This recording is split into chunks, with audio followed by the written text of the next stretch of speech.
नमस्कार, जय श्री कृष्ण। कैसे हैं आप सब। मेरे YouTube चैनल धर्म समाधान में आप सभी लोगों का हार्दिक स्वागत है।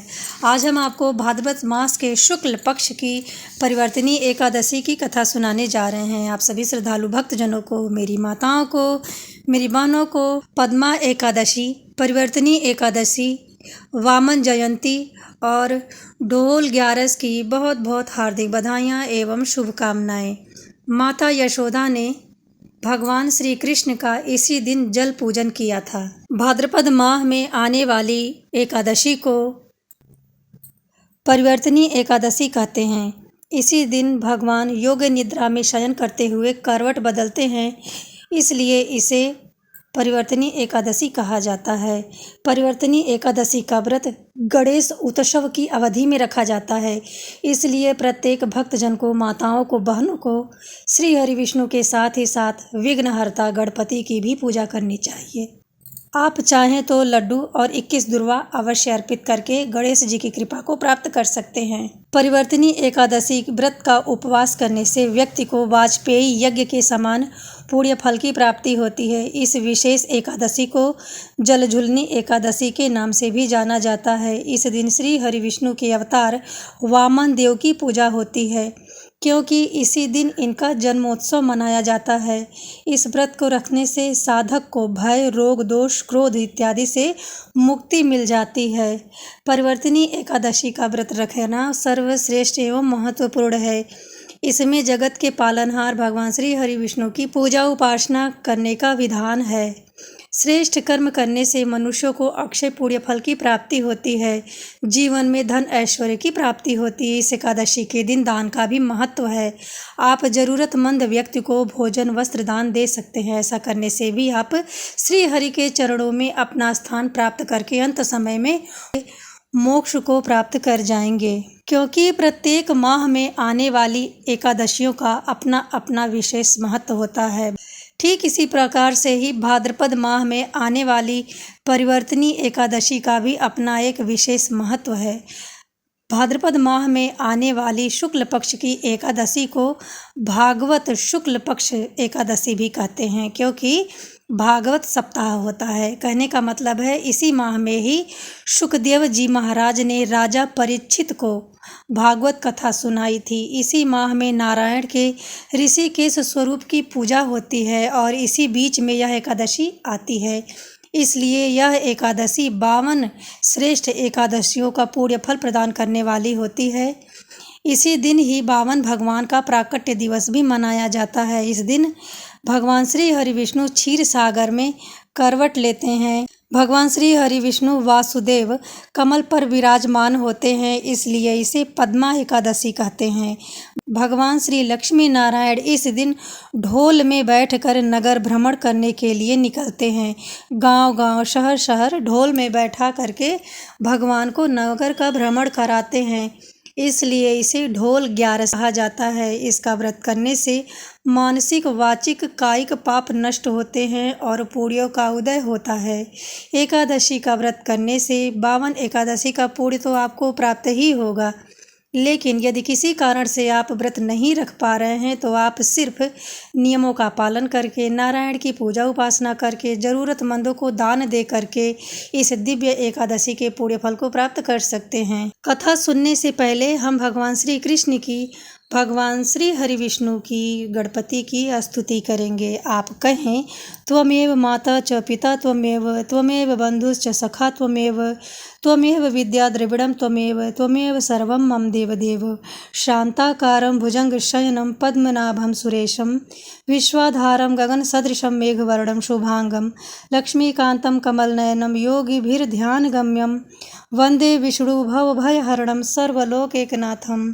धन यौवन उड़ जाएंगे एक दिन जैसे उड़े कपूर, मन मूर्ख तू राम भज क्यों चाटे जगधूल। राम कृष्ण दोनों एक हैं, अंतर नहीं लिमेश, इनके नयन गंभीर हैं, उनके चपल विशेष। धन यौवन उड़ जाएंगे एक दिन जैसे उड़े कपूर, मन मूर्ख तू राम भज क्यों चाटे जगधूल। यावर रामचंद्र की जय। कस्तूरी तिलकम ललाट पटले वक्षस्थले कौस्तुभम नासाग्रे वरमौक्तिकं करतले वेणुकरे कंकणं सर्वांगे हरिचंदनं सुललितं कंठे च मुक्तावली गोपीस्त्री परिवेष्टितो विजयते गोपाल चूड़ामणि। प्रेम से बोले श्री लक्ष्मी नारायण की जय, भगवान श्री गणेश की जय। अब आप जलझुलनी एकादशी की कथा को सुने, जो 3 सितंबर 2025 को इसका व्रत रखा जाएगा।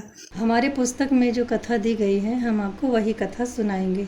भाद्रपद मास शुक्ल पक्ष की पद्मा एकादशी की कथा सुनाएंगे, जो आपको हमारे पुस्तक में मिलेगी। तो आप एक बार प्रेम से बोले जय श्री हरि विष्णु। हाथ में फूल और तिल लेकर के आप कथा का श्रवण करें। युधिष्ठिर ने पूछा, केशव, हे नारायण, भाद्रपद मास के शुक्ल पक्ष में जो एकादशी होती है उसका क्या नाम है, कौन से देवता है और कैसी विधि है, बताइए। भगवान श्री कृष्ण बोले, हे राजन, इस विषय में मैं तुम्हें आश्चर्यजनक कथा सुनाता हूँ, जिसे ब्रह्मा जी ने महात्मा नारद से कहा था। वही कथा आज मैं आपको सुनाऊंगा। नारद जी ने पूछा, चतुर्मुख, आपको नमस्कार है। मैं भगवान विष्णु की आराधना के लिए आपके मुख से यह सुनना चाहता हूँ कि भाद्रपद मास के शुक्ल पक्ष में कौन सी एकादशी होती है। ब्रह्मा जी ने कहा, मुनि श्रेष्ठ, तुमने बहुत उत्तम बात पूछी है, क्यों न हो। वैष्णव जो ठहरे, भादव के शुक्ल पक्ष की एकादशी को पद्मा एकादशी, जल झुलनी एकादशी, परिवर्तनी एकादशी के नाम से जाना जाता है।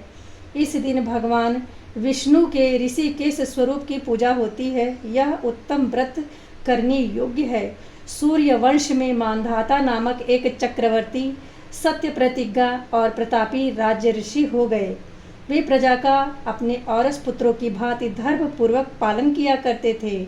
उनके राज्य में अकाल नहीं पड़ता था, मानसिक चिंताएं नहीं सताती थीं और व्याधियों का प्रकोप भी नहीं था। उनकी प्रजा निर्भय तथा धन धान्य से समृद्ध थी। महाराजा के कोष में केवल न्यायोपार्जित धन का ही संग्रह था। उनके राज्य में समस्त वर्णों और आश्रमों के लोग अपने अपने धर्म के पालन में लगे थे। मानधाता के राज्य की भूमि कामधेनु के समान फल देने वाली थी। उनके राज्य करते समय प्रजा को बहुत ही सुख प्राप्त होता था। एक समय की बात है, कर्म फल का भोग प्राप्त होने हेतु राजा के राज्य में 3 वर्षों तक वर्षा नहीं हुई। इससे उनकी प्रजा भूख से पीड़ित हो नष्ट होने लगी। तब प्रजा संपूर्ण रूप से महाराजा के पास आकर के बोली, हे राजन, हे नृप श्रेष्ठ, आपको प्रजा की बात सुननी चाहिए। पुराणों में मनीषी पुरुषों के जल को नारा कहा गया है।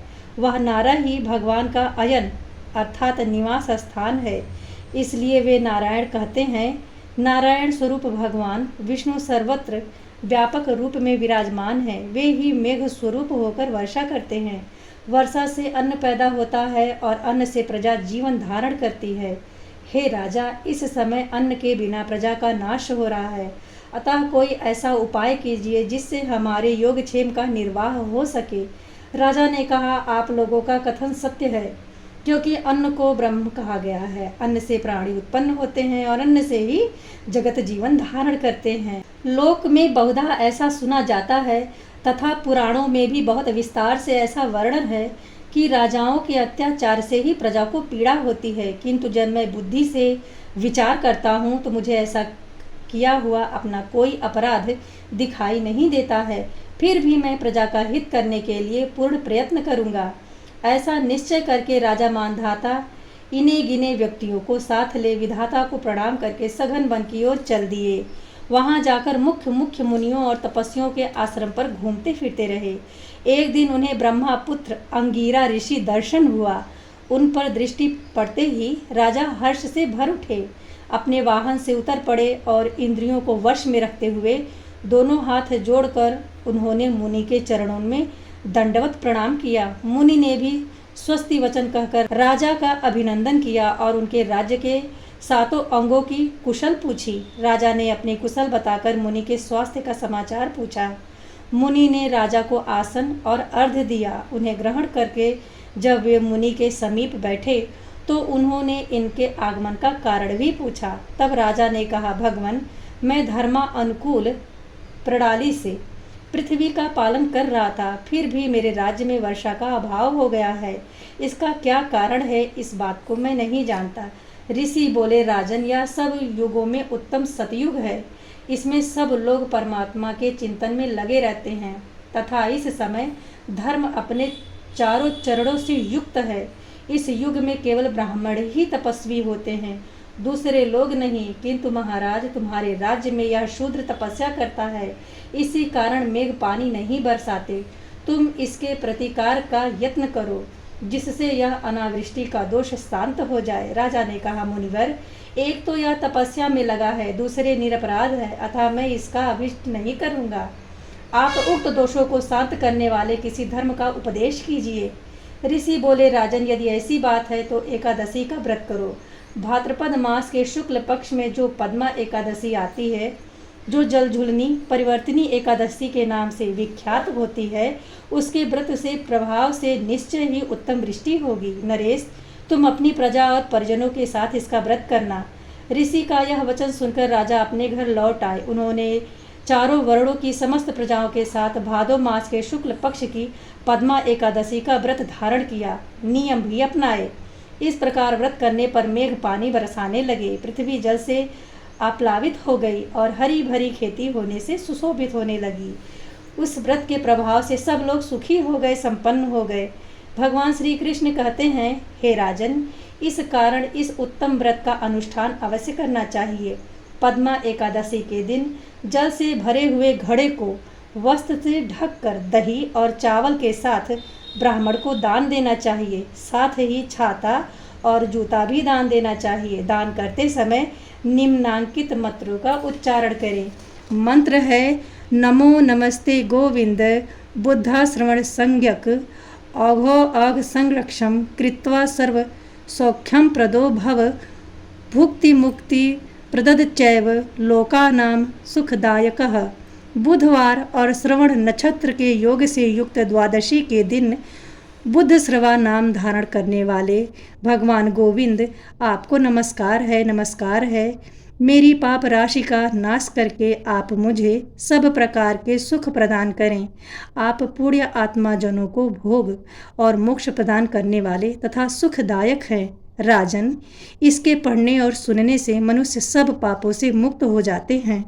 इस प्रकार आज हमने आपको भाद्रपद मास में आने वाली शुक्ल पक्ष की पद्मा एकादशी की कथा सुनाने का प्रयत्न किया है। कथा सुनने के बाद में आप भगवान श्री हरि विष्णु की धूप दीप से विधि पूर्वक आरती करें। आप सबसे पहले गणेश जी की प्रेम पूर्वक आरती करें, फिर श्री हरि विष्णु की प्रेम पूर्वक आरती करें। इस तरह आरती समाप्त होने के बाद में पूजा में रही सही कमियों के लिए भगवान से क्षमा याचना करें।